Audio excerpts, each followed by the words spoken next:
ನೃತ್ಯ ತರಬೇತಿ ನೀಡುವುದನ್ನು ನಿಲ್ಲಿಸಿದೆ ನಾನು. ಏನಿದ್ರು ಇನ್ನು ಭಾಗವತಿ ಸಾಕು ಯಾರ ಮಾಡಿ. ಈಗ ಒಂದ್ 2-3 ಕಡೆ ನಾನು ಭಾಗವತಿ, ಉಡುಪಿಯಲ್ಲಿ ಬನಂಜಿಯಲ್ಲಿ, ಬ್ರಹ್ಮವರ ಇದರಲ್ಲಿ ಮಾಲಿಂಗೇಶ್ವರ ದೇವಸ್ಥಾನದಲ್ಲಿ, ಮತ್ತು ನಮ್ಮ ಮಾತೃ ಸಂಸ್ಥೆ ಒಂದು ತಕ್ಷಣ ಬಿಡ್ಲಿಕ್ಕಿಲ್ಲ, ಹೋಗಿ ಬರು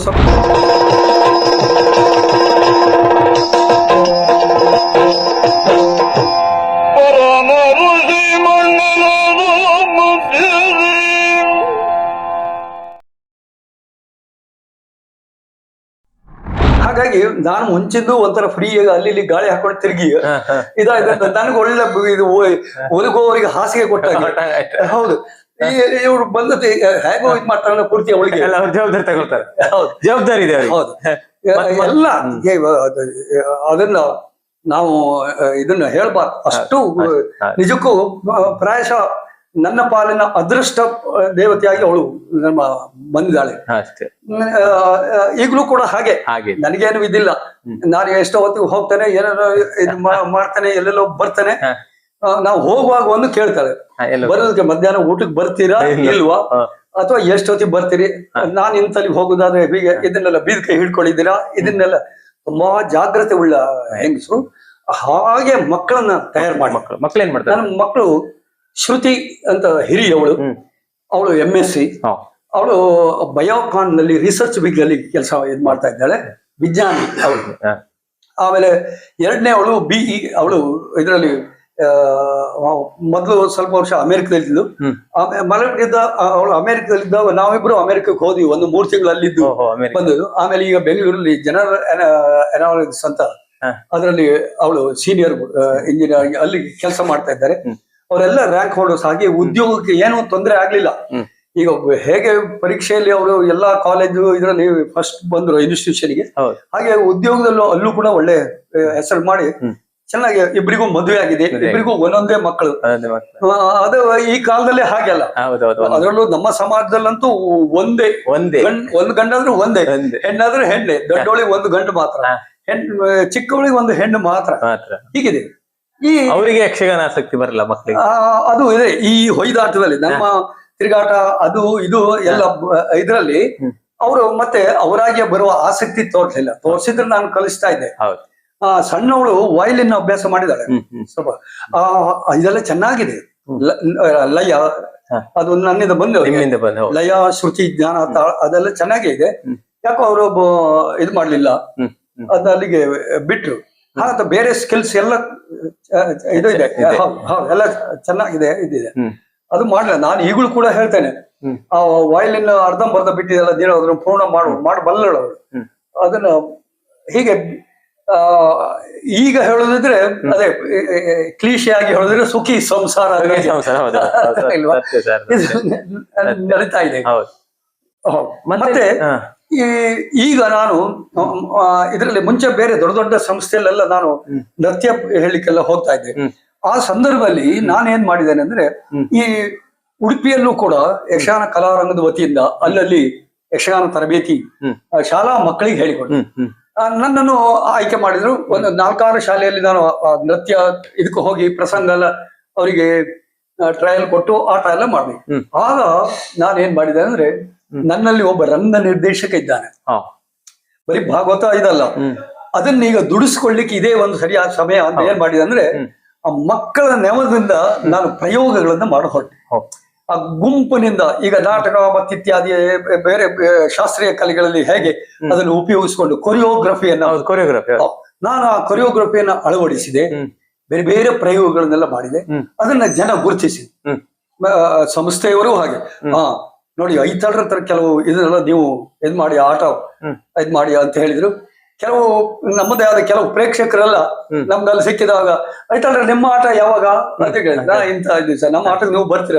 ಹೌದು, ನಿಮ್ಮ ಆಟದಲ್ಲಿ ಎಂತದಾದ್ರು ಒಂದು ಹೊಸದಿರ್ತದೆ, ಬರ್ತೇವೆ ಅಂತ ಹೀಗೆಲ್ಲ ಹೇಳ್ತೇವೆ. ಹಾಗಾಗಿ ನನ್ನೊಳಗೆ ಒಬ್ಬ ರಂಗ ನಿರ್ದೇಶಕ ಇದ್ದ, ಅದನ್ನು ನಾನು ಸಾಕಷ್ಟು ಇದು ಮಾಡಿದೆ. ಆಳ್ವಾಸ್ ಇದರಲ್ಲಿ ಯಕ್ಷಗಾನ ಇದಕ್ಕೆ ನಾನು ಹೋಗ್ತಾ ಇದ್ದೆ. ಅಲ್ಲೂ ಕೂಡ ನಾನೊಂದು ಏನ್ ಕೆಲಸ ಮಾಡಿದ್ದೇನೆ ಅಂದ್ರೆ, ನನ್ನ ನಂತರದ ಯಕ್ಷಗಾನ ಹೇಳಿಕೊಡುವಾಗ ಅದನ್ನ ಇನ್ನಷ್ಟು ವೈಜ್ಞಾನಿಕಗೊಳಿಸಬೇಕು ಅನ್ನೋದು ನನಗೆ ಗಮನಕ್ಕೆ ಬಂತು.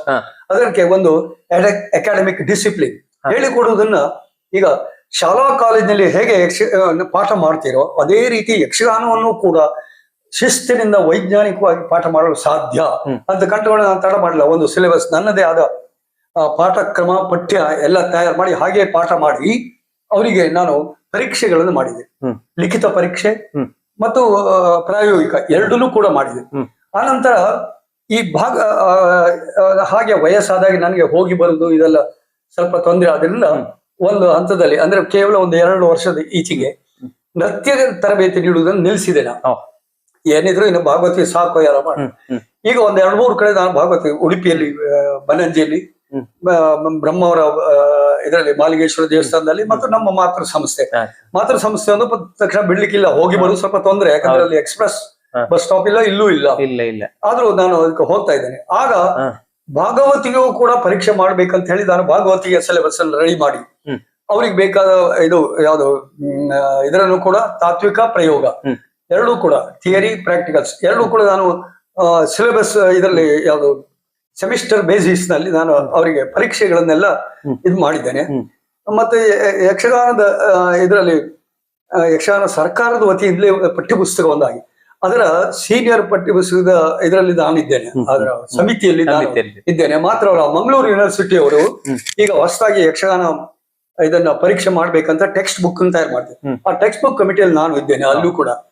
ಹೌದು, ಹೀಗೆ ಯಾಕಂದ್ರೆ ಅವರೆಲ್ಲರೂ ಕೂಡ ನನ್ನಲ್ಲಿರುವ ಅಕಾಡೆಮಿಕ್ ಕ್ವಾಲಿಫಿಕೇಶನ್ ಅವರು ಗುರುತಿಸ್ತಾರೆ. ಇವರು ಅದ ಪಠ್ಯಪುಸ್ತಕ ಮಾಡುವತಕ್ಕಂತ ಅಕಾಡೆಮಿಕ್ ನಾಲೆಜ್ ಇದೆ ಅನ್ನೋದನ್ನ ಅವರೆಲ್ಲ ಗುರುಸದಿಂದ ನಾನು ಹೀಗೆ ಮಾಡ್ತಾ ಇದ್ದೇನೆ. ಮತ್ತೆ ಸರ್ ಹಂಗಾರಕಟ್ಟೆ ಕೇಂದ್ರಕ್ಕೆ ನೀವು ಹೋಗ್ತಿರಲ್ಲ ಸರ್? ಈಗ ಯಕ್ಷಗಾನ ಕೇಂದ್ರಕ್ಕೆ ನಿಮ್ಮ ಸಾಲಿಗ್ರಾಮ ಗುಣ್ಮಿಗೆ ಹೋಗ್ತೀರಿ ನೀವು? ಈಗ ಅದೇ ಗುಣ್ಮಿ ಅಲ್ಲಿಗೆ ಹೋಗ್ತೀರಿ ನೀವು? ವಾರದಲ್ಲಿ ಎಷ್ಟು ದಿವಸ ಹೋಗ್ತೀರಿ ಸರ್? ಅಲ್ಲಿ ವಾರಕ್ಕೆ 2 ದಿನ ಹೋಗ್ತಾ ಇದ್ದೇನೆ. ಇಲ್ಲೆಲ್ಲ ವಾರಕ್ಕೆ 1 ದಿನ. ಶಿಸ್ತು ಅಂತಾರೆ ಸರ್ ತುಂಬಾ ಜನ ಭಾಗವತರು. ನೀವು ಶಿಸ್ತು ನಿಮ್ದು ಶಿಸ್ತು ಟೈಮಿಂಗ್ಸ್ ಗುರುಗಳಿಂದ ಬಂತೇನೋ ಅಲ್ಲ?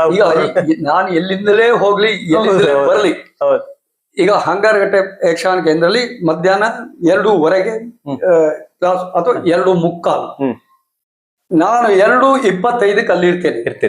ಇಲ್ಲಿಂದ ಒಂದು ಇದು ಶಟ್ಲ್ ಬಸ್ ಹತ್ತಿ ಬ್ರಹ್ಮಾವರಕ್ಕೆ ಹೋಗಿ ಆಯ್ತಾ, ಬ್ರಹ್ಮಾವರದಿಂದ ಸಾಲಿಗ್ರಾಮಕ್ಕೆ ಎಕ್ಸ್ಪ್ರೆಸ್ ಅಲ್ಲಿ ಹೋಗಿ ಸಾಲಿಗ್ರಾಮದಿಂದ ಒಂದೇ ನಡ್ಕೊಂಡು ತಡ ಆದ್ರೆ ರಿಕ್ಷಾದಲ್ಲಿ ಬಂದು 2:15 ನಾನು ಆ ಕೇಂದ್ರದಲ್ಲಿ ಇದ್ದೇ ಇದ್ದೇನೆ.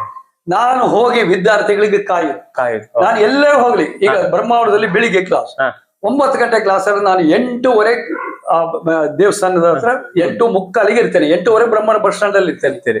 ಅಲ್ಲಿಂದ ಹೋಗ್ತಾನೆ. ನಾನು ಹೋಗಿ 5 ನಿಮಿಷ ಆದ್ಮೇಲೆ ಒಬ್ಬರೊಬ್ಬರೇ ಬರ್ತಾರೆ.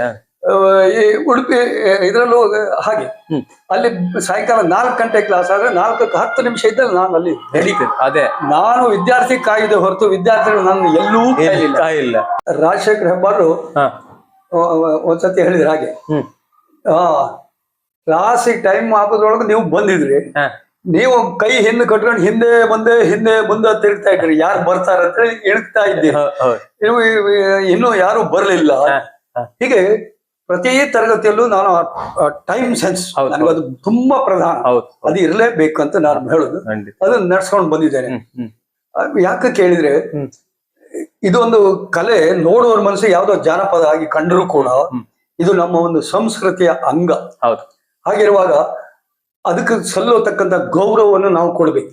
ನಮ್ಮ ನಡವಳಿಕೆಗಳು ಆ ಕಲೆಗೆ ಗೌರವ ಬರುವ ಮರ್ಯಾದೆ ಬರುವ ಹಾಗೆ ಇರ್ಬೇಕು. ಯಾವ್ದೋ ಒಂದು ಕಲಿಸಿದ್ದ ನಾನು ಬೇಕಾಬಿಟ್ಟಿಯಾಗಿ ಅದನ್ನ ವರ್ತಿಸಬಾರದು ಅನ್ನೋದೊಂದು ನಮ್ಮ ಇದು.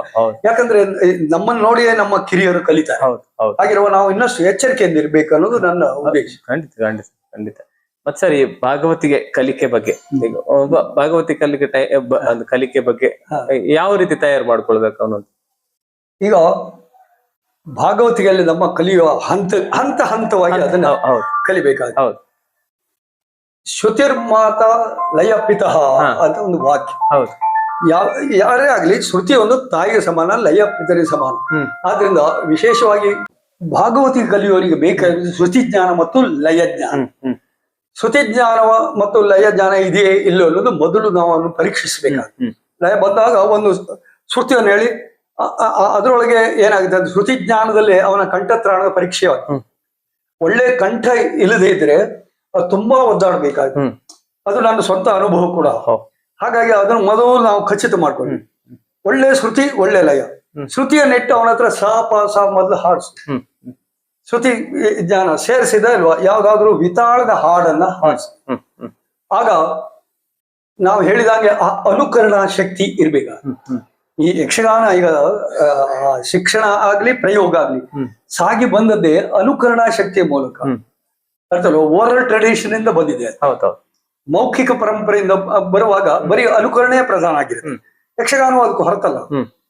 ಈ ಅವನಿಗೆ ನಾವು ಕೆಲವೊಂದು ವಿತಾಳದ ಹಾಡನ್ನ ಹೇಳಲಿಕ್ಕೆ ಅವನ ಒಲವು ಸಾಧಾರಣ ಈಗ ನಾವು ನಮ್ಮ ಅನುಭವದಿಂದ ಅವನ ಸಾಮರ್ಥ್ಯ ಒಂದು ಸಾಧಾರಣ ನಮಗ್ ಗೊತ್ತಾಗ್ತದೆ.